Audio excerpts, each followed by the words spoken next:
Halo, selamat malam pemirsa. Bagaimana kabar Anda hari ini? Kembali lagi bersama saya Edra Prabaskara yang akan memandu live event kita pada malam hari ini. Tema live event pada malam hari ini adalah menembus batas kemajuan infrastruktur. Namun sebelum kita memulai live event kali ini, kami perkenalkan terlebih dahulu para narasumber yang sudah hadir bersama kami. Secara virtual ada Asisten Deputi Infrastruktur Dasar Perkotaan dan Sumber Daya Air, Kementerian Koordinator Bidang Kemaritiman dan Investasi Bapak Lukianto, dan telah hadir secara langsung bersama kami di sini ada pengamat tata yoga Bapak Nirwono Yoga. Selamat malam Pak Nirwono dan Pak Luki. Selamat malam Pak Luki. Ya, terima kasih sudah bersedia bergabung bersama dengan Garuda TV. Ya, selamat malam. Iya, dan pemirsa, sebelum kita memasuki dialog bersama dengan para narasumber terkait dengan capaian infrastruktur dalam satu dekade pemerintahan Presiden Jokowi, kita akan menyaksikan terlebih dahulu bagaimana opini yang akan disampaikan oleh masyarakat Indonesia terkait dengan capaian satu dekade pemerintahan Joko Widodo. Ya, menurut saya Pak Jokowi itu sosok kepala negara yang sangat dekat dengan rakyat. Kalau saya melihat di televisi ya atau berita-berita yang ada gitu, Pak Jokowi itu selalu menyapa masyarakat hingga dari berbagai tingkat. Jadi tidak hanya kunjungan ke kantor-kantor apa peninjauan yang lain, tetapi juga menyapa selalu rakyat-rakyat yang ada. Gitu. Dan banyak sekali perubahan-perubahan selama 10 tahun Pak Jokowi memerintah negara ini ya. Contohnya adalah pembangunan infrastruktur seperti jalan raya, jalan tol maksud saya yang memang udah sambung menyambung dan benar juga itu akan mempersingkat konektivitas kita. Pembangunan jalan tol ya sekarang tuh kemana-mana udah lebih gampang, apalagi di Pulau Jawa ya udah gampang, udah dulu kan harus ini, sekarang tol apalagi Sumatera, ntar kalau mau ke Sumatera lebih gampang lagi, tol sih lebih ke tol bagus. Pemerataan infrastruktur artinya memang di bawah pemerintahan Jokowi banyak pembangunan dilakukan, tapi saya kira pembangunan itu tidak hanya menyentuh objek-objek vital terutama perkotaan termasuk IKN yang sangat megah itu, tapi saya pikir masih banyak masyarakat di pelosok-pelosok baik di luar Jawa maupun di Pulau Jawa sendiri yang infrastrukturnya masih minim. Mungkin catatannya itu. Menurut saya sih dari segi positifnya sih positif ya, karena pembangunan di Indonesia itu meningkat ya, maksudnya pembangunan dari segi jalan tol, dari segi bandara segala macam transportasi itu maju banget di eranya Bapak Jokowi. Maksudnya kayak gitu. Harapan saya sebagai mahasiswa ya, presiden yang baru itu bisa amanah, ya kan, bisa menjalankan program-program yang positif dan pastinya bisa membuat program-program yang mensejahterakan masyarakat sih. Ya pemirsa, tadi kita sudah mendengarkan cuplikan dari warga masyarakat yang puas akan kinerja Presiden Joko Widodo selama satu dekade ini. Dan kita untuk menanggapinya, Pak Lukianto, saya ke Pak Luki terlebih dahulu. Tadi yang di-highlight atau yang paling banyak disampaikan oleh masyarakat ini terkait dengan pembangunan infrastruktur yang merata, terutama pembangunan jalan tol di Jawa dan juga Sumatera. Seperti apa Pak Luki melihatnya? Ya, baik, terima kasih Mbak Endra. Saya kira terkait dengan apa yang sudah dilakukan oleh pemerintah sebelumnya ini, tentu pemerintah telah memprioritaskan pembangunan infrastruktur melalui pendekatan yang terencana, terintegrasi dan berkelanjutan.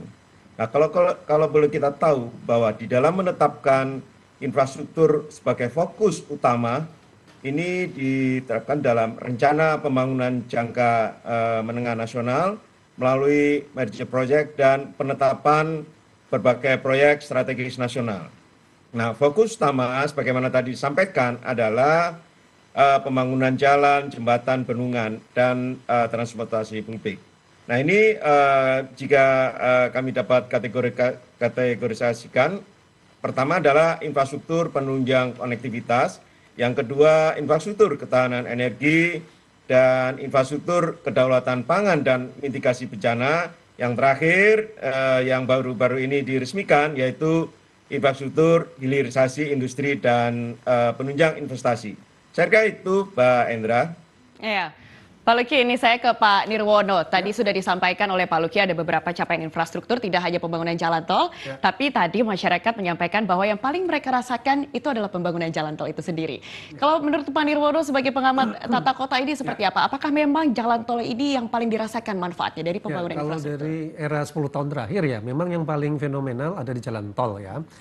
saya bagi beberapa menjadi Trans Jawa khususnya dan Trans Sumatera yang sangat pada saat musim mudik Lebaran ya, terus libur Natal dan libur sekolah itu menjadi tulang punggung konektivitas ya, itu benar-benar dirasakan sekali keberadaan dari Trans Jawa dan Trans Sumatera. Kemudian jangan lupa juga sudah ada Trans Kalimantan, Trans Sulawesi dan Trans Papua ya, kalau kita bicara tadi dalam konteks pembangunan jalannya.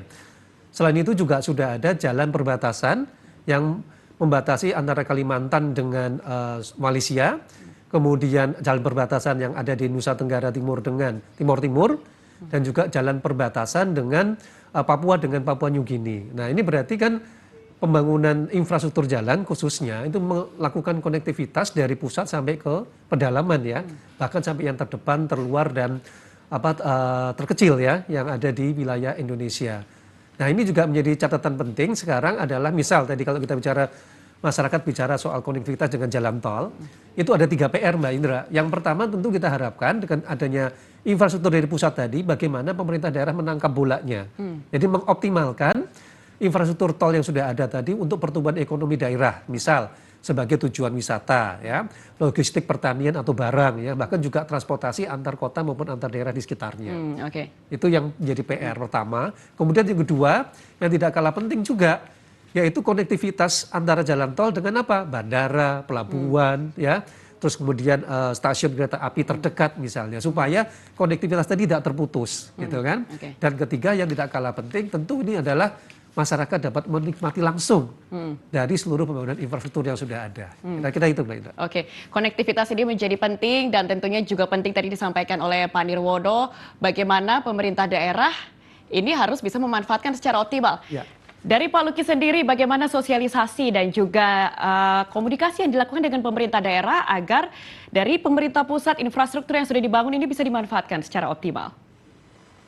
Ya, saya kira banyak sekali yang bisa dilakukan untuk menyampaikan program-program besar dari pemerintah ini, sehingga apa yang menjadi tujuan pokok dari pembangunan infrastruktur ini bisa dilakukan. Nah tentu saja ini melalui kebijakan ini saya kira banyak sekali yang sudah dilakukan terkait barangkali pihak-pihak yang terlibat, mungkin dalam hal ini nanti swasta, demikian juga masyarakat, BUMN dan sebagainya. Nah ini pendekatan-pendekatan yang dilakukan oleh pemerintah. Nah satu hal yang saat ini bisa dilakukan adalah bagaimana memanfaatkan teknologi, Mbak Indra. Itu sangat penting sekali, Pak. Memanfaatkan teknologi ini yang seperti apa, Pak? Apakah dari infrastruktur teknologi sendiri atau seperti apa?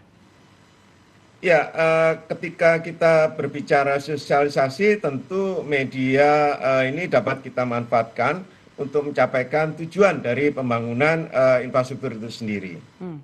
Oke Pak, saya ke Pak Nirwono. Ya. Dari pembangunan infrastruktur teknologi tadi yang seperti disampaikan oleh Pak Luki, ini bagaimana Anda melihatnya? Apakah memang sudah terasa manfaatnya sampai dengan ke daerah-daerah? Ya, yang paling menjadi kendala justru kalau teknologi itu ke daerah ya terutama. Karena kita bicara soal kualitas SDM yang tidak sama antara pusat sama daerah. Sehingga perlu ada peningkatan kualitas ya, kalau dalam dampingan kami perlunya ada peningkatan kualitas baik itu SDM yang ada di pemerintahan daerah dan juga terutama SDM yang ada di masyarakat ya.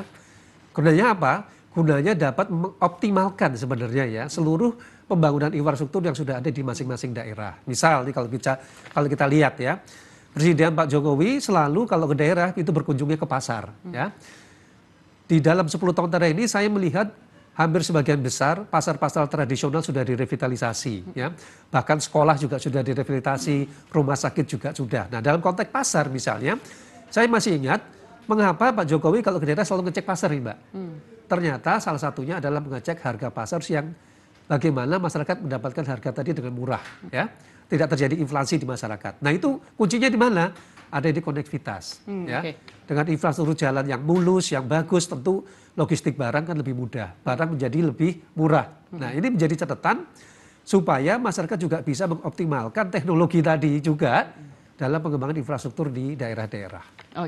Tadi juga yang menjadi perhatian dari masyarakat yang menyampaikan bahwa Konektivitas itu sangat terasa di Pulau Jawa dan juga Sumatera. Ya. Saya mau tanya Pak Luki, ini seperti apa kalau di pulau-pulau lain, Pak? Ada nggak daerah yang sebenarnya harusnya menjadi fokus dari pemerintah untuk mengembangkan infrastruktur? Tidak hanya di Pulau Jawa dan juga Sumatera, Pak Luki.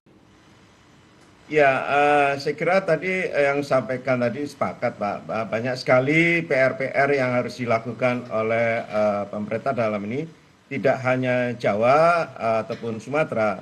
Sebagai contoh, kalau kita lihat tentu pemerintah juga harus memikirkan bagaimana beberapa daerah terpencil dan terisolasi, terutama di Papua ataupun di pedalaman Kalimantan, ini masih belum sepenuhnya tersentuh pembangunan infrastruktur yang memadai. Namun saya kira dengan melihat progres ataupun capaian di 5 tahun terakhir, hampir sudah tidak ada daerah yang belum tersentuh pembangunan. Oleh karenanya ini bahkan antar daerah yang tadi disampaikan Pak Nuriwono tadi itu, bahwa konektivitas ini sudah terhubung. Ya, kalau kita lihat sebagai statistik, barangkali kita tahu pembangunan di 18 jalan trans di daerah 3TP, termasuk Pulau Kei Besar dan Enggano yang terkini diselesaikan. Lalu ada target 61 bendungan, baik itu rehab ataupun baru. Nah, pemerintah juga telah meresmikan adanya kurang lebih 45 bendungan baru dalam 10 tahun terakhir ini. Nah, tentu ini juga bisa dikatakan kita harus menyampaikan bahwa inilah yang sudah dilakukan oleh pemerintah di dalam pembangunan 10 tahun terakhir ini.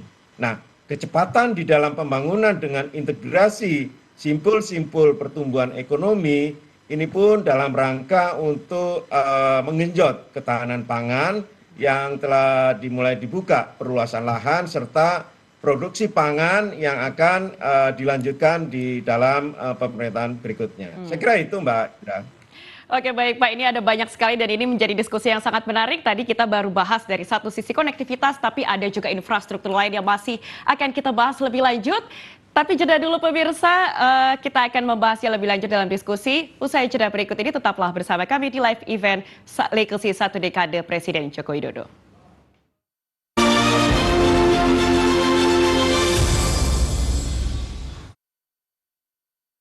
Apakah ini masih Indonesia yang sama? Sepertinya tidak. Kita berubah, Indonesia pun bertumbuh. Semua yang terkendala perlahan berubah nyaman terkendali. Berkat inovasi dan kebijakan, lahirkan baiknya perubahan. Hasilnya nyata, mudahkan kita berkelana. Memangkas jarak, dekatkan waktu, mudahkan temu. Terima kasih Presiden Jokowi untuk semangat 10 tahun membangun negeri. Saya dulu itu digaji oleh Pak Fauzi Bowo. Oh gitu. Untuk ngurus Jakarta saya dibayar oleh Pak Fauzi Bowo. Makanya tadi soal ke Fauzi Bowo ya. Sebagai penasehat arsitektur kota Jakarta. Waktu itu. Di zaman Pak Sutioso dan di zaman Pak Fauzi Bowo. Berarti banyak legacy kamu di sini ya? Banyak, mengurangi pergerakan, membangun apartemen di tengah kota, ya, di atas stasiun, di atas pasar-pasar, sehingga orang pegawai-pegawai kerja tinggalnya nggak terlalu jauh. Orang Penting, Jumat, pukul 9 malam di Garuda TV. Apakah ini masih Indonesia yang sama? Sepertinya tidak. Kita berubah, Indonesia pun bertumbuh. Semua yang terkendala perlahan berubah nyaman terkendali. Berkat inovasi dan kebijakan, lahirkan baiknya perubahan. Hasilnya nyata, mudahkan kita berkelana. Memangkas jarak, dekatkan waktu, mudahkan temu.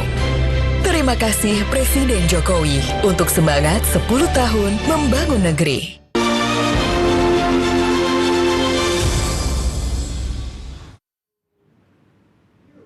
Pemirsa, terima kasih Anda masih bersama kami di live event Legacy 1 Dekade Jokowi untuk Indonesia.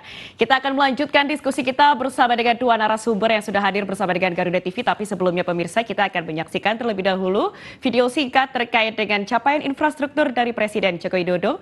Berikut kita simak bersama.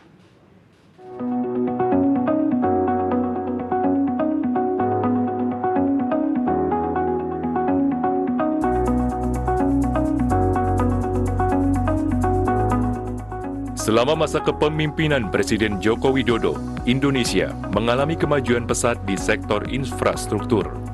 Salah satu pencapaian utamanya adalah pembangunan jaringan jalan tol yang membentang ribuan kilometer di berbagai wilayah, seperti Trans Jawa dan Trans Sumatera. Sistem transportasi umum juga diperkuat dengan hadirnya MRT di Jakarta, yang menjadi kereta bawah tanah pertama di Indonesia, serta LRT yang menghubungkan pusat Jakarta dengan wilayah sekitarnya.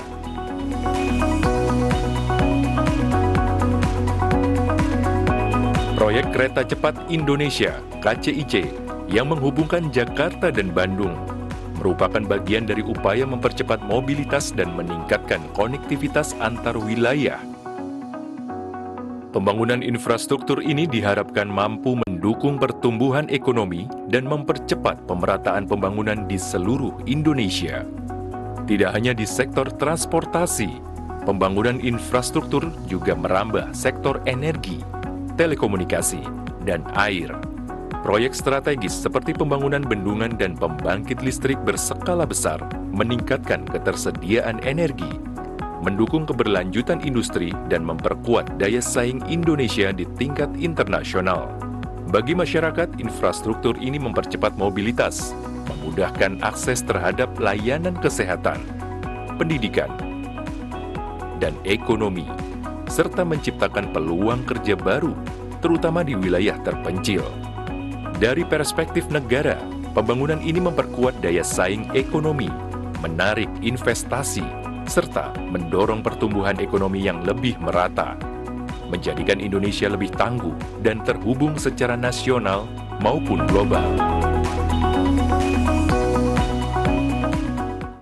Ya pemirsa, baru saja kita saksikan tayangan singkat terkait pembangunan infrastruktur selama periode 1 dekade Jokowi. Dan kita akan lanjut ke dalam dialognya. Saya ke Pak Luki terlebih dahulu. Pak, sebenarnya ini kan infrastruktur menjadi fokus utama atau yang menjadi prioritas dari Presiden Joko Widodo. Sebenarnya apa motivasi di balik itu, Pak? Ya, Mbak Indra, tentu di dalam membangun infrastruktur ini kita tahu banyak sekali yang menjadi PR yang harus dilakukan oleh pemerintah ini.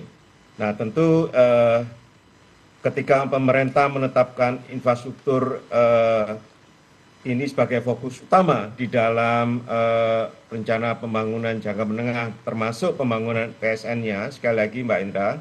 Nah, ini motivasi utamanya adalah bagaimana membangun infrastruktur ini untuk tadi disampaikan Pak Nirwono, yaitu penguatan infrastruktur yang mendukung salah satunya adalah poros maritim. Yang kedua, penguatan infrastruktur untuk mendukung peningkatan konektivitas termasuk peningkatan efisiensi angkutan jalannya. Nah, barangkali yang perlu kita sentuh adalah bagaimana terkait dengan infrastruktur ketahanan energinya. Nah, kita juga harus lakukan untuk peningkatan ketersediaan dan distribusi kelistrikan. Ini juga perlu dilakukan, termasuk bagaimana peningkatan suplai hulu migasnya. Yang terakhir, sebagaimana di dalam peresmian beberapa minggu terakhir ini adalah bagaimana mengakselerasi pengembangan kawasan ekonomi khusus dan industri strategis untuk pengembangan, yaitu termasuk dengan realisasi beroperasinya kawasan industri strategis. Nah, penguatan nilai tambah industri melalui program smelter ini juga saya kira menjadi motivasi di dalam melakukan untuk meningkatkan nilai tambah pada komoditas beberapa baik itu nikel, boksit ataupun tembaga. Nah, peningkatan kapasitas ini saya kira inilah yang jadi tujuan utama pemerintah untuk meningkatkan ataupun mendukung sektor ekonominya. Saya kira itu Mbak Indra, motivasi yang dilakukan pemerintah di dalam pembangunan infrastruktur ini, Mbak. Oke Pak, ini pemerataan dan juga infrastruktur di bidang ekonomi lebih jauh lagi nanti akan kita bahas, tapi sebelumnya saya mau tanya dulu, sebenarnya Indonesia ini kan negara yang sangat luas begitu ya Pak Luki. Bagaimana cara Presiden Joko Widodo sejak awal melakukan pemetaan terhadap daerah-daerah atau wilayah-wilayah mana saja yang menjadi prioritas untuk digencarkan pembangunan infrastruktur itu sendiri sejak awal? Ya, sekali lagi tadi sudah sampaikan Mbak Indra, tentu untuk melakukan itu kita juga tidak terpaksa, juga banyak sekali kendala-kendala katakanlah yang dihadapi ya untuk pembangunan infrastruktur ini. Nah, kalau boleh kita petakan, tentu kita bukanlah hal yang mudah untuk membangun ataupun mengembangkan infrastruktur. Banyak sekali masalah yang menghambat. Kalau boleh kami sederhanakan, barangkali salah satunya adalah bagaimana kurangnya koordinasi di dalam membangun infrastruktur, kurangnya pendanaan, kendala pembebasan lahan ini juga menjadi penting yang menjadi perhatian kita, termasuk bagaimana lembaga pembangunan infrastruktur sendiri yang barangkali nanti perlu kita tingkatkan kompetensinya. Nah, di dalam kendala-kendala pembangunan ini tadi saya sampaikan termasuk pembebasan lahan, birokrasi yang rumit. Nah, yang tadi disampaikan Mbak Indra adalah tantangan geografis. Selain itu juga adalah masalah sosial dan lingkungan yang perlu diatasi. Oleh karenanya saya kira untuk itu kita perlu adakan yaitu melalui reformasi birokrasi, Mbak Indra. Oke. Ada beberapa kendala yang memang harus diatasi oleh pemerintah pusat tadi, salah satunya ini terkait dengan bagaimana berdialog dengan masyarakat setempat atau melakukan sosialisasi. Pak Nirwono, sejauh ini sosialisasi yang dilakukan oleh pemerintah, pendekatan yang dilakukan oleh pemerintah, tadi ada permasalahan terkait dengan pembebasan lahan. Itu bagaimana menurut Pak Nirwono? Apakah pendekatan dan sosialisasi yang dilakukan oleh pemerintah saat ini sudah efektif? Ya, kalau dari beberapa pengalaman KSN ya dan juga proyek strategis nasional memang sudah dilakukan supaya tidak terjadi benturan dengan masyarakat lah ya, intinya begitu. Meskipun di lapangan juga masih ada beberapa kendala ya, tidak semulus yang diharapkan ya, mulai dari pembangunan bandara ya, terus kemudian pembangunan jalan tol ya, terus kemudian juga pembangunan bendungan, bahkan ada kendala-kendala sosial dan juga tentunya kendala lingkungan terutama, tanah topografi kita berbeda. Nah, yang menjadi terobosan sebenarnya dalam waktu 10 tahun terakhir ini kan memang banyak sekali progres yang perlu dicatat. Justru menurut saya yang perlu dijadikan catatan adalah poin-poin apa saja yang bisa jadi pembelajaran ke depan, Mbak Indra. Ya, misal kalau bicara jalan tol itu kenapa dalam waktu sangat singkat sekarang sebentar lagi Trans Jawa akan menyatu kan? Ini bagaimana dalam konteks pembangunannya tadi, pembebasan lahannya tadi relatif mulus misalnya, terus kemudian juga pembiayaannya juga bisa dilakukan dengan cepat ya, dan ini juga cukup berhasil untuk diduplikasi di Trans Sumatera sekarang dalam proses gitu ya, sehingga kita nanti bisa berharap banyak dari pembelajaran 2 jalan tol tadi dilakukan di Kalimantan dan Sulawesi ya. Satu itu. Kedua, bendungan tadi Pak Luki sudah cerita banyak. Bendungan sekarang udah 61 unit ya. Kita masih jauh banyak sebenarnya kalau kita bandingkan dengan negara-negara seperti Korea Selatan, Jepang ya, apalagi Cina, Amerika Serikat. Nah, artinya kita berharap keberhasilan percepatan pembangunan beberapa bendungan dalam waktu 10 tahun terakhir ini harus mampu menjadi pelecut untuk menambah lagi bendungan-bendungan baru di 10 tahun ke depan misalnya. Kenapa? Ada 3 hal yang kita dorong supaya pembangunan bendungan tadi tetap menjadi salah satu prioritas infrastruktur. Satu, tentu menghadapi isu perubahan iklim tentang krisis air bersih. Ya, ini penting karena ini terkait nanti juga dengan apa? Selain kebutuhan untuk air bersih warga kota, untuk pertanian. Kita tidak mungkin mencapai ketahanan pangan tanpa didukung oleh kebutuhan air yang memadai. Berarti pembangunan bendungan sangat diharapkan. Yang terpenting adalah pembangunan bendungan tadi tepat sasaran. Ya, misal Nusa Tenggara Timur kan daerah kering misalnya ya. Bagaimana pemerintah menyediakan banyak bendungan untuk menjaga ketersediaan air bersih tadi. Selain air bersih, pertanian, yang ketiga tadi Pak Luki bicara, energi. Ya, dengan transisi energi baru justru bendungan tadi bisa menghasilkan 2. Satu, energi dari tenaga PLTA ya, pembangkit listrik tenaga air, dan sekarang sudah mulai dirintis untuk pembangkit listrik tenaga surya. Beberapa waduk dan bendungan juga sudah mulai pakai panel surya misalnya. Nah, hal-hal seperti ini menurut saya menjadi catatan untuk memastikan bahwa pembangunan bendungan akan lanjut berapa tahun depan misalnya ya. Pembangunan infrastruktur jalan misalnya, termasuk tadi bendungan, bandara ya, konektivitasnya bagaimana. Terus yang terpenting juga menurut saya adalah pemilihan infrastruktur yang tepat sasarannya. Misal Kalau kita bicara di daerah kepulauan, tentu infrastruktur poros laut seperti pelabuhan, perahu dan kapal lebih penting. Sementara kalau Papua misalnya dengan kondisi topografi yang sangat curam dan sebagainya, kalau suruh memilih tentu infrastruktur udara yang lebih penting. Ya, dengan kondisi seperti itu akan lebih tepat kalau kita memilih banyak infrastruktur perhubungan udara misalnya. Jadi pemilihan infrastruktur harus disesuaikan dengan kondisi geografi dan topografi dari masing-masing daerah. Kira-kira itu catatannya. Iya. Ini pembangunan memang juga harus memperhatikan bagaimana situasi di daerah tersebut ya, Iya, sesuai betul. atau tepat sasaran atau tidak terhadap Ya. kebutuhan dari masyarakat. Nah, tapi kan ini dalam prosesnya seringkali timbul gesekan secara sosial dan juga lingkungan. Itu yang juga menjadi masukan dari masyarakat terkait Ya. dengan bagaimana pemerintah harus mengatasi dampak baik secara lingkungan maupun sosial yang terjadi ketika melakukan pembangunan infrastruktur itu sendiri. Dari Pak Luki, ini pemerintah bagaimana cara menyeimbangkannya sejauh ini antara pembangunan dengan keberlanjutan itu sendiri, Pak Luki?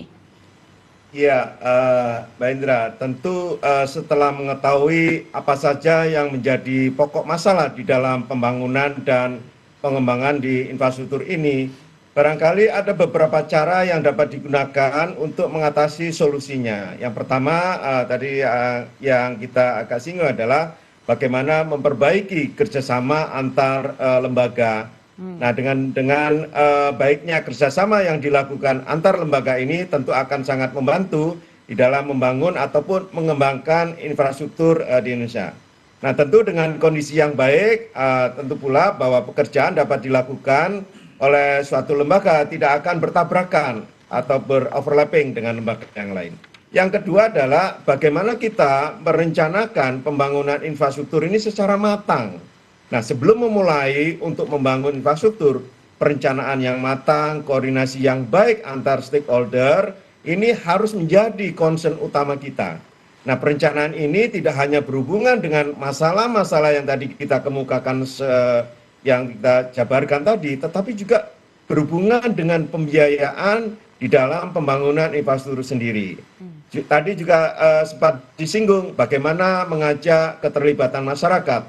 Selain koordinasi yang baik antar lembaga, komunikasi yang baik dengan masyarakat ini saya kira juga dibutuhkan supaya agar pembangunan dapat berjalan dengan lancar. Nah, tentu saja dengan begitu masyarakat dapat menyampaikan kira-kira aspirasinya ini dapat berguna untuk memudahkan pembangunan yang direncanakan. Yang terakhir barangkali tadi sudah saya sampaikan, dari sisi pemerintah perbaikan birokrasi ini juga harus menjadi concern utama di dalam menunjang pembangunan ini. Kebijakan pemerintah yang terlibat di dalam pembangunan infrastruktur ini harus dapat memprioritaskan kebijakannya agar lebih efisien. Nah, saya kira itu beberapa solusi terkait dengan permasalahan pembangunan di infrastruktur kita, Mbak Indra. Pembangunan infrastruktur ini kan sangat masif ya Pak sekarang. Tadi yang Anda sampaikan juga ada beberapa yang bisa dilakukan. Tapi dari berbagai pembangunan yang dilakukan ini apa sih menurut Pak Luki proyek yang paling menantang gitu untuk dilakukan, yang paling menantang tapi sekaligus paling berdampak kepada masyarakat, baik itu dari sisi menantangnya mungkin dari sisi birokrasi, sulitnya pembebasan lahan begitu. Apa proyek yang menurut Pak Luki paling alot begitu untuk dilakukan? Iya, tentu dalam perjalanan 10 tahun terakhir ini Mbak Indra, ketika kami melakukan koordinasi mengawal yaitu untuk pembangunan jalan tol itu sendiri, Mbak Enda. Sebagai contoh, ketika pembangunan ruas tol Solo Jogja, nah ini yang dapat diproyeksikan untuk mengurai kemacetan di jalan nasional yang Solo Jogja. Ini sekaligus pembangunan tol ini sebagai pengungkit pertumbuhan perekonomian di wilayah Jawa Tengah dan Jogja. Oleh karenanya, sekali lagi, keberadaan jalan tol ini dapat mengurai kemacetan yang selama ini terjadi di poros Klaten dan Surakarta. Nah, hal yang lain adalah bagaimana kita dapat melakukan tadi saya katakan adalah efisiensi waktu tempuh ya. Nah, oleh karena itu kita juga butuh daya saing, kecepatan, dan ketepatan di dalam pembangunan ini. Saya katakan ini sangat menantang sekali karena ketika pembangunan jalan tol Solo Jogja ini, berbagai stakeholder ini satu kesatuan mereka berupaya untuk melakukan efisiensi. Nah, adanya kerjasama antara PLN, Jasa Marga, dan kontraktor untuk mempercepat pembangunan ini luar biasa. Ini merupakan menurut kami satu-satunya pembangunan jalan tol yang dapat kita jadikan contoh untuk direplikasi, dapat ditularkan dalam pembangunan jalan tol di Indonesia. Kenapa demikian? Karena baik mulai proses pembebasan lahannya, proses koordinasi dengan berbagai kementerian, termasuk bagaimana itu jaringan yang melintasi di jalan tol itu sendiri, termasuk bagaimana kita pelaksanaan pengalihan aset dari suatu BUMN ke BUMN, ini sangat luar biasa sekali. Oleh karenanya tentu kami menjadikan contoh pembangunan jalan tol Solo Jogja ini dapat dijadikan pembangunan infrastruktur yang paling berkesan selama ini. Oke, jadi pembangunan jalan tol ini bisa dikatakan sebagai pembangunan yang paling berdampak untuk masyarakat sekaligus paling menantang. Menurut Pak Luki, menurut Pak Nirwono ini seperti apa?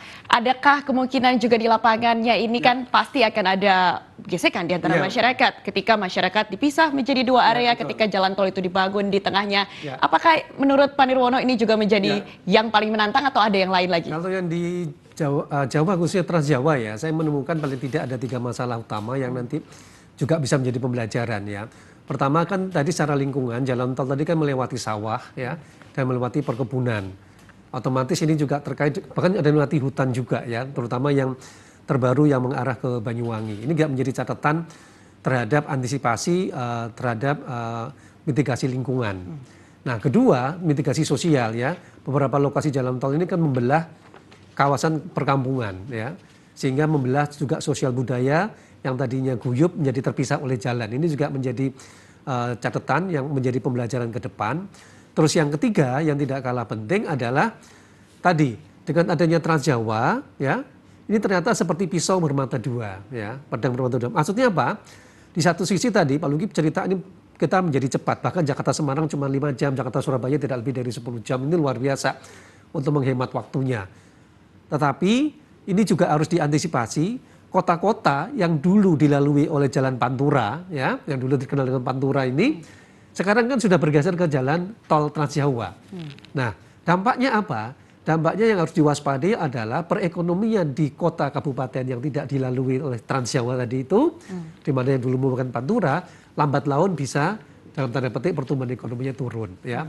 Hal ini kami temukan misalnya ya di Kabupaten Pematang ya, terus ada Kabupaten Batang, terus kemudian Kabupaten Indramayu. Ya kalau dulu misalnya warga masyarakat masih ingat pada waktu belum ada jalan tol orang jualan telur asin misalnya ya. Di mana di Indramayu, terus kemudian di Brebes bawang merah. Dulu kan jualnya di tepi jalan. Betul.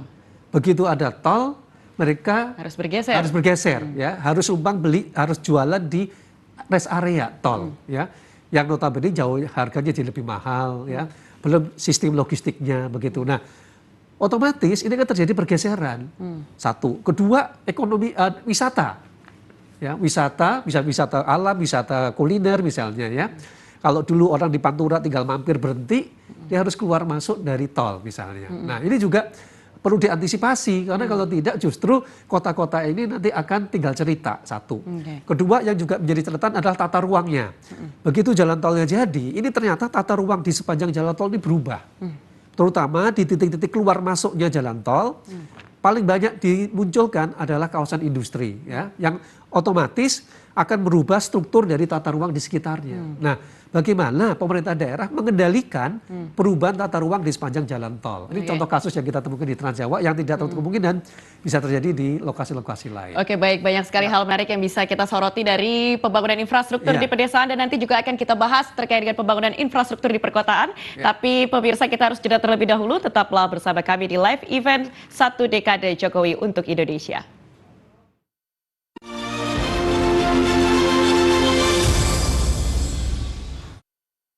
Apakah ini masih Indonesia yang sama? Sepertinya tidak. Kita berubah, Indonesia pun bertumbuh. Semua yang terkendala perlahan berubah nyaman terkendali. Berkat inovasi dan kebijakan, lahirkan baiknya perubahan. Hasilnya nyata, mudahkan kita berkelana. Memangkas jarak, dekatkan waktu, mudahkan temu. Terima kasih Presiden Jokowi untuk semangat 10 tahun membangun negeri. Benyamin Sueb, nama yang tak lekang oleh waktu. Jangan bawa-bawa nama nenek moyangku yang aku agungkan di surga. Seniman Betawi yang serba bisa. Ada tamu. Sudah lama? Biar aja tuh anak lawan gua. Biar dia tahu gua siapa. Saksikan deretan film favorit Benyamin yang penuh tawa dan cerita. Di film spesial Indonesia Benyamin setiap hari pukul 10 pagi hanya di Garuda TV.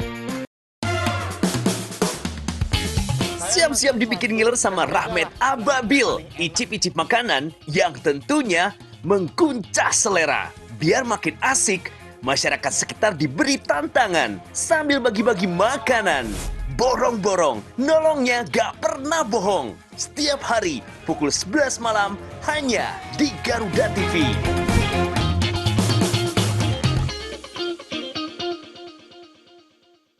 Apakah ini masih Indonesia yang sama? Sepertinya tidak. Kita berubah, Indonesia pun bertumbuh. Semua yang terkendala perlahan berubah nyaman terkendali. Berkat inovasi dan kebijakan, lahirkan baiknya perubahan. Hasilnya nyata, mudahkan kita berkelana. Memangkas jarak, dekatkan waktu, mudahkan temu. Terima kasih Presiden Jokowi untuk semangat 10 tahun membangun negeri.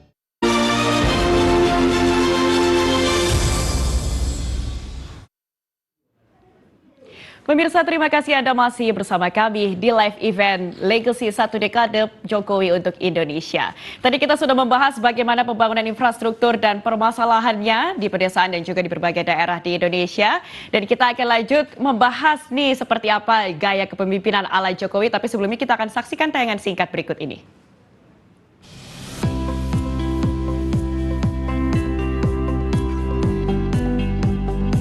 Gaya kepemimpinan Presiden Joko Widodo kerap mencerminkan pendekatan yang hangat dan penuh empati.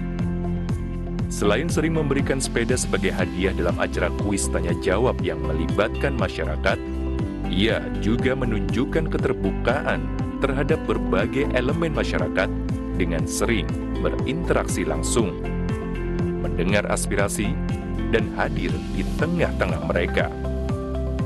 Jokowi juga memperlihatkan dukungan besar terhadap industri kreatif Indonesia dengan menghadiri konser, mengundang influencer, dan aktif terlibat dalam kegiatan yang mendukung kemajuan musik serta seni lokal. Kesederhanaan dan keramahannya ini telah membentuk citra pemimpin yang tidak berjarak dengan rakyat, membuatnya populer di kalangan generasi muda dan berbagai komunitas. Pendekatan kepemimpinan Jokowi yang merakyat dan dekat dengan masyarakat memberikan banyak manfaat bagi Indonesia dan warganya. Dengan sering terjun langsung ke lapangan dan mendengarkan keluhan masyarakat, Jokowi dapat merespon kebutuhan rakyat secara lebih cepat dan tepat.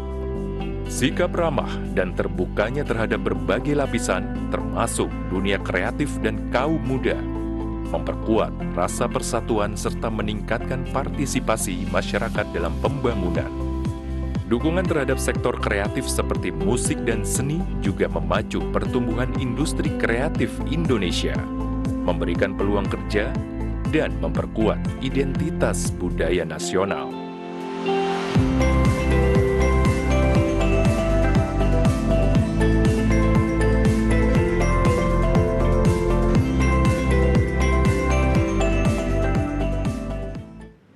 Ya pemirsa, kita sudah saksikan bersama bagaimana gaya kepemimpinan dari Presiden Joko Widodo. Dan kita lanjut ke dialog bersama dengan narasumber yang sudah ada di Garuda TV. Saya ke Pak Luki terlebih dahulu.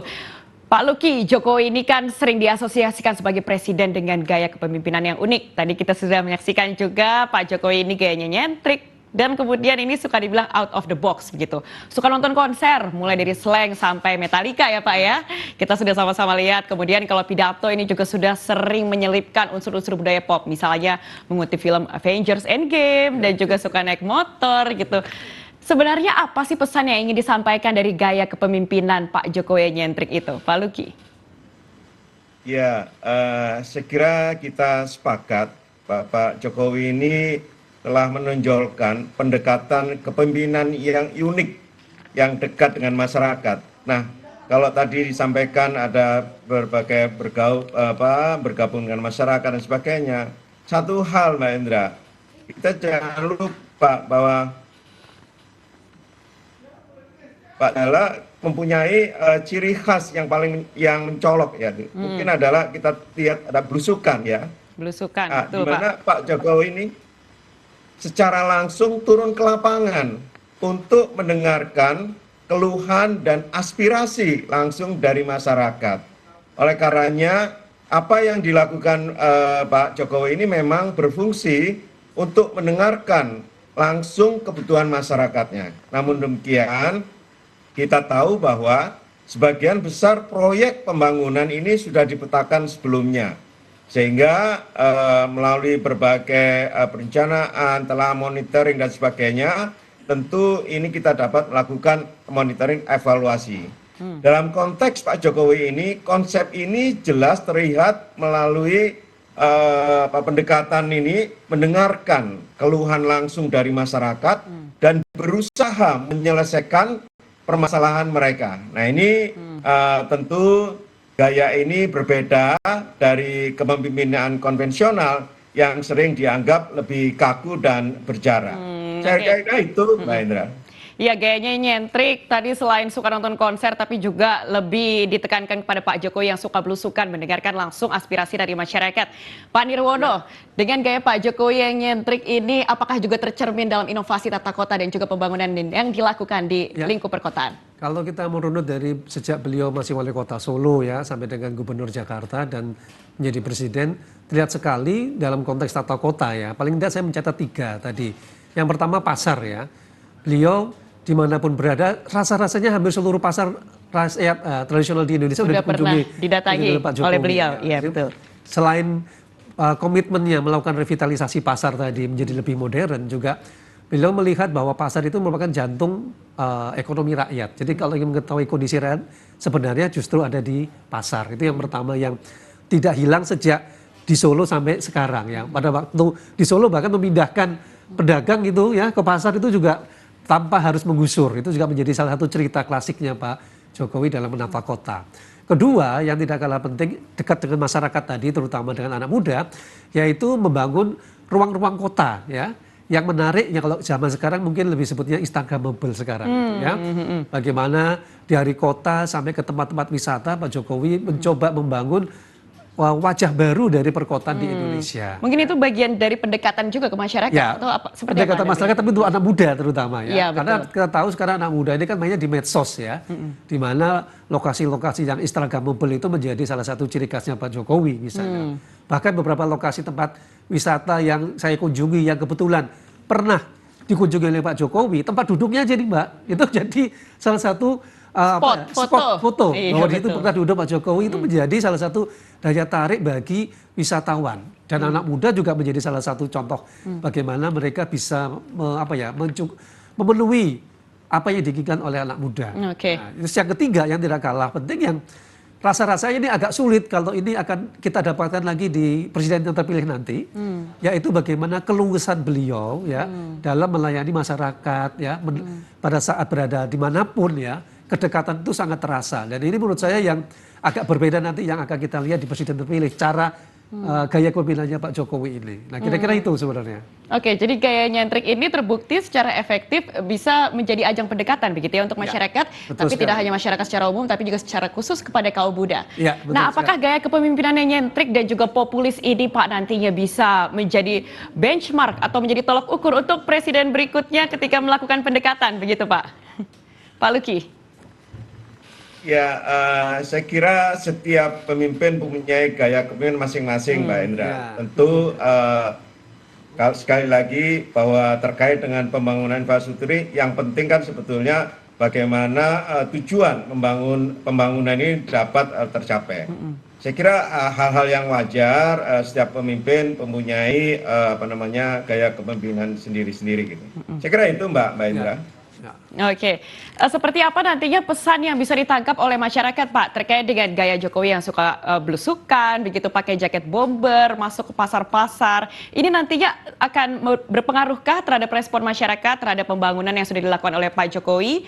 Dari sosialisasi yang dilakukan seperti apa? Ya, tentu kembali lagi bahwa di dalam pembangunan infrastruktur ini Mbak Indra, sekali lagi ini tidak serta-merta bisa dilakukan oleh pemerintah, tetapi paling tidak bagaimana masyarakat ini dapat kita libatkan. Nah, seberapa efektif yang dilakukan, ya kita lihat sendiri, ternyata di dalam belusukan yang dilakukan oleh Pak Jokowi sangat efektif sekali. Sehingga pembangunan ini harus melibatkan berbagai pihak, termasuk pemerintah pusat, daerah, dan juga bagaimana peran serta masyarakat setempat melalui partisipasi di dalam katakanlah musyawarah ataupun konsultasi publik, ini juga bisa dilakukan. Nah, keterlibatan masyarakat ini sangat penting untuk memastikan sekali lagi bahwa pembangunan infrastruktur yang dibangun ini sesuai dengan kebutuhan lokal. Nah, ada juga barangkali yang perlu kita singgung adalah peran daripada lembaga swadaya masyarakat ini. Ini juga penting sebagai advokasi ataupun untuk pengawasan di dalam efektivitas pembangunan itu sendiri. Oke Pak, itu nantinya kita juga akan melihat seperti apa selanjutnya legasi yang diturunkan oleh Pak Jokowi ini di pemerintahan Presiden terpilih berikutnya, Prabowo Subianto. Apakah Anda melihat transisinya akan berjalan dengan mulus, Pak Luki?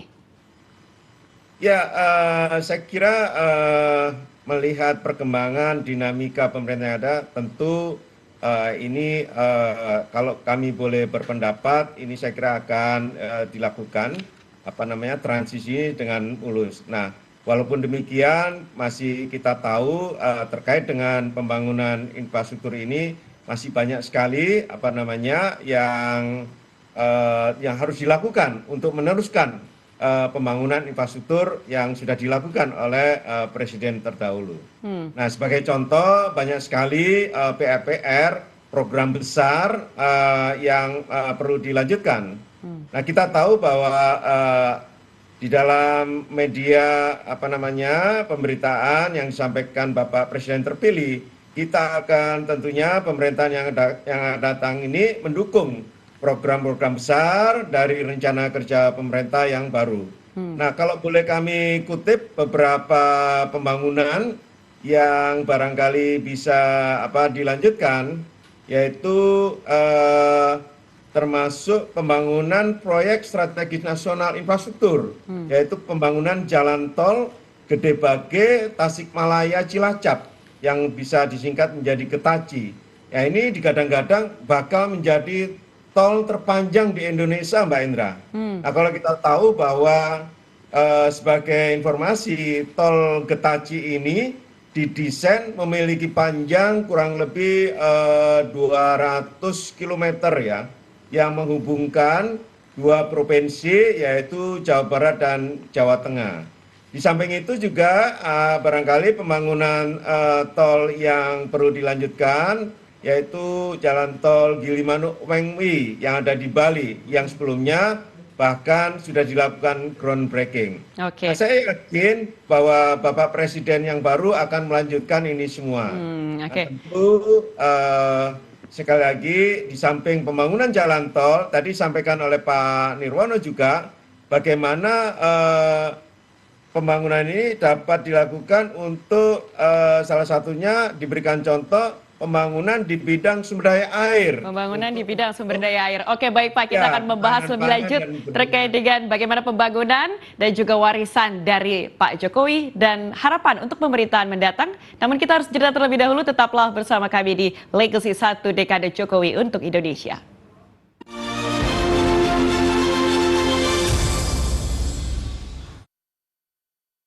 Apakah ini masih Indonesia yang sama?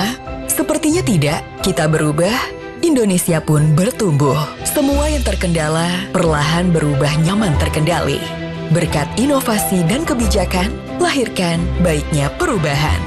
Hasilnya nyata, mudahkan kita berkelana. Memangkas jarak, dekatkan waktu, mudahkan temu. Terima kasih Presiden Jokowi untuk semangat 10 tahun membangun negeri. Saya dulu itu digaji oleh Pak Fauzi Bowo. Oh gitu. Untuk ngurus Jakarta saya dibayar oleh Pak Fauzi Bowo. Makanya tadi soal ke Fauzi Bowo ya. Sebagai penasehat arsitektur kota Jakarta. Waktu itu. Di zaman Pak Sutioso dan di zaman Pak Fauzi Bowo. Berarti banyak legasi kamu di sini ya? Banyak, mengurangi pergerakan, membangun apartemen di tengah kota, ya, di atas stasiun, di atas pasar-pasar, sehingga orang pegawai-pegawai kerja tinggalnya nggak terlalu jauh. Orang Penting, Jumat, pukul 9 malam di Garuda TV. Apakah ini masih Indonesia yang sama? Sepertinya tidak, kita berubah, Indonesia pun bertumbuh. Semua yang terkendala perlahan berubah nyaman terkendali. Berkat inovasi dan kebijakan, lahirkan baiknya perubahan. Hasilnya nyata, mudahkan kita berkelana. Memangkas jarak, dekatkan waktu, mudahkan temu. Terima kasih Presiden Jokowi untuk semangat 10 tahun membangun negeri.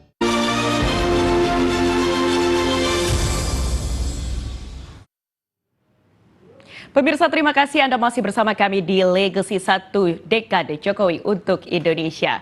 Ya, kita akan melanjutkan dialog bersama dengan narasumber yang sudah bersama dengan Garuda TV. Tapi sebelumnya, kita akan saksikan terlebih dahulu tayangan terkait dengan beberapa tokoh yang menyampaikan opini dari mereka masing-masing terkait dengan warisan dari Presiden Joko Widodo. Ada sejumlah tokoh seperti diantaranya dari Bahlil Lahadalia sebagai Menteri SDM dan juga dari Heru Budi yang merupakan Kepala Sekretariat Presiden. Kita saksikan bersama. Saya sama Pak Presiden Jokowi ini kan senior saya di HIPMI. Saya kenal sama Bapak Jokowi ini sejak beliau di periode pertama. 2014 saya munas HIPMI, saya terpilih. Saya maju jadi ketua umum HIPMI pun terinspirasi karena Bapak Presiden Jokowi. Dari situ saya khususnya selalu dibina, diajak oleh Bapak Presiden Jokowi. 5 tahun pertama itu mungkin coba dicek ya. Ketua Umum Kadin sama Ketua Umum HIPMI yang paling banyak diajak itu pasti Ketua Umum HIPMI. Jadi saya kenal sama beliau begitu dan beliau sudah mengkaderkan saya kok sejak periode pertama. Terus 2019-2024 saya diberikan amanah untuk membantu Bapak Presiden Jokowi. Ya, beliau tokoh bangsa, ya, beliau guru, beliau kakak, beliau orang tua, beliau abang saya. Dan juga lah orang tua saya. Kalau pribadi saya ya, Pak Jokowi ini adalah pemimpin negara yang out of the box. Beliau memimpin itu punya hati, tidak hanya punya pikiran. Di Indonesia ini banyak pemimpin yang kecerdasannya tinggi, tapi sedikit punya hati. Tapi Pak Presiden Jokowi ini punya pikiran yang tinggi dan punya hati yang tinggi. Dan mohon maaf ya, saya harus mengatakan beliau dalam memimpin kami di kabinet mengedepankan rasionalitas dan kekeluargaan. Itulah kesan saya kepada Bapak Presiden Jokowi. Satu lagi, Bapak Presiden Jokowi tidak pernah istirahat. Tidak pernah. Ya, saya dampingi beliau sejak 2012. Ya, tentunya banyak yang saya pelajari terkait dengan kepemimpinan beliau. Dan tentunya ya, kita mengetahui bahwa selama beliau menjabat infrastruktur semuanya dibangun, mulai dari tol, waduk, dan ada embung, khusus Jakarta diselesaikan penanganan banjirnya, Jatiluhur, terus Karian, sampai dengan posisi ke Jakarta. Sekali lagi saya ucapkan terima kasih untuk beliau.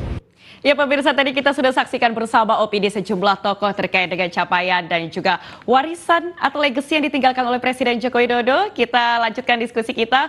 Pak Luki, seperti apa tadi sudah disampaikan transisinya ini akan berlangsung dengan mulus begitu dipastikan. Tapi apa sebenarnya proyek yang sedang dibangun dan harus dilanjutkan untuk pemerintahan berikutnya? Singkat saja Pak Luki.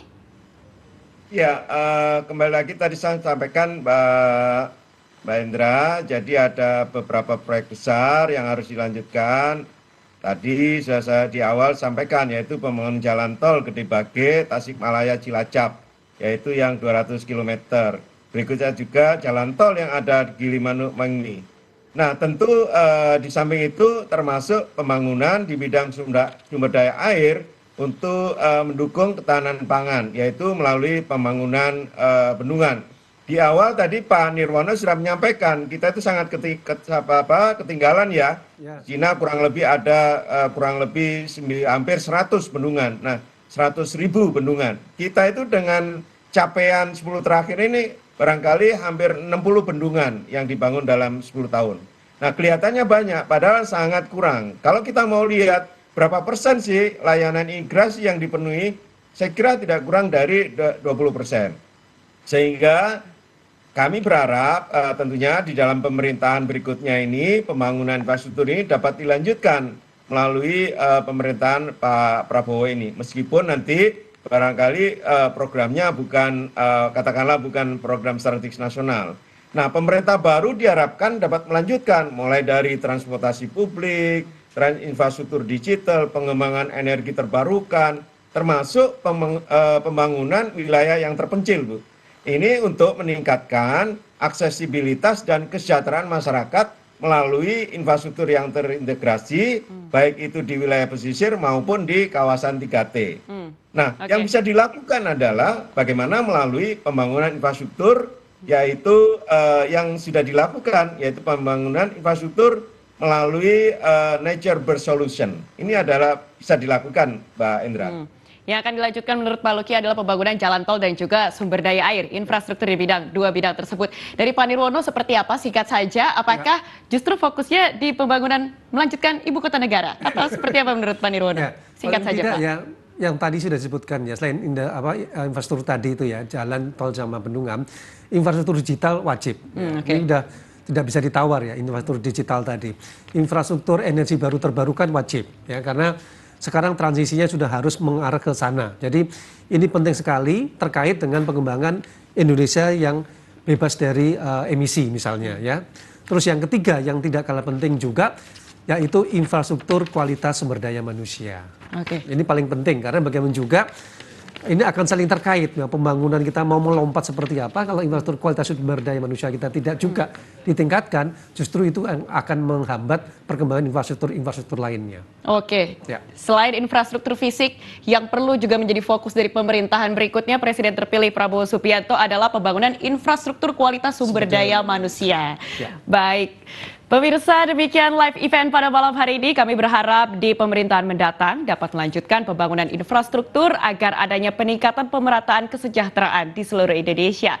Saya Edra Prabaskara mengucapkan terima kasih dan sampai jumpa. Selamat malam.